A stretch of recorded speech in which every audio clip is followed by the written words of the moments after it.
In this video, you will learn how to use the motion blur tool.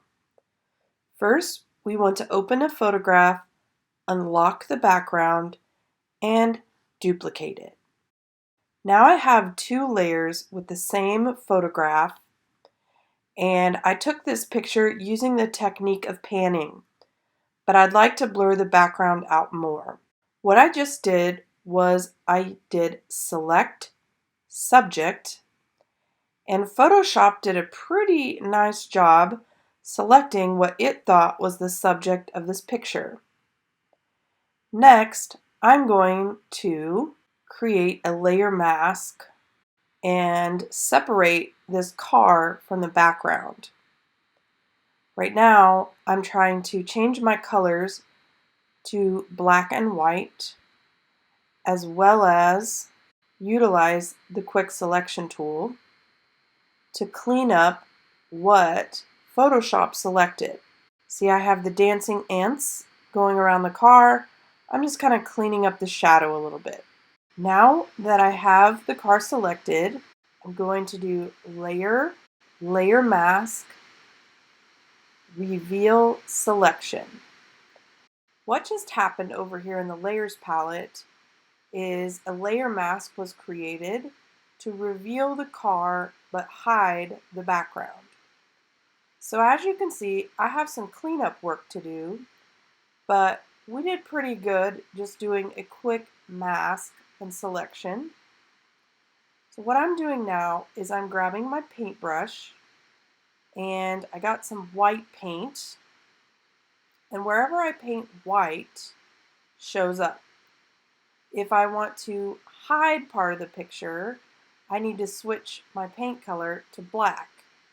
So I can use the little toggle bars down by the color and toggle back and forth between the colors black and white. So wherever I paint white will show up, and wherever I paint black, it will hide it. So say your neighbor bumps you, or you sneeze or something, and you get off track with where you're painting. It's okay. You can do Edit, Undo, or you simply change back to the other paint color to undo what you just did. So now I have duplicated my background layer again. What I'm going to do is add a filter on it. I'm going to add a motion blur filter. My motion blur filter gives me a little preview of what's going to happen, and I have the ability to slide the distance to whatever I want it to be. So you have to be careful, because if you slide the motion blur too far, the color of the car kind of shows up and it looks too fake. So you want to kind of pick a motion blur that's somewhere in the middle, or you have to do a little bit more work on your composition to make it look a little more realistic. So there are many different types of blur effects. This one is just the motion blur. I like to use it to accentuate photos and to get rid of background distractions. And this one in particular does make it look like the car is moving faster. I've also used this before on track photos where I'm trying to crop out a runner and blur out the people next to them if I didn't quite get my camera settings correct on the day of the track meet.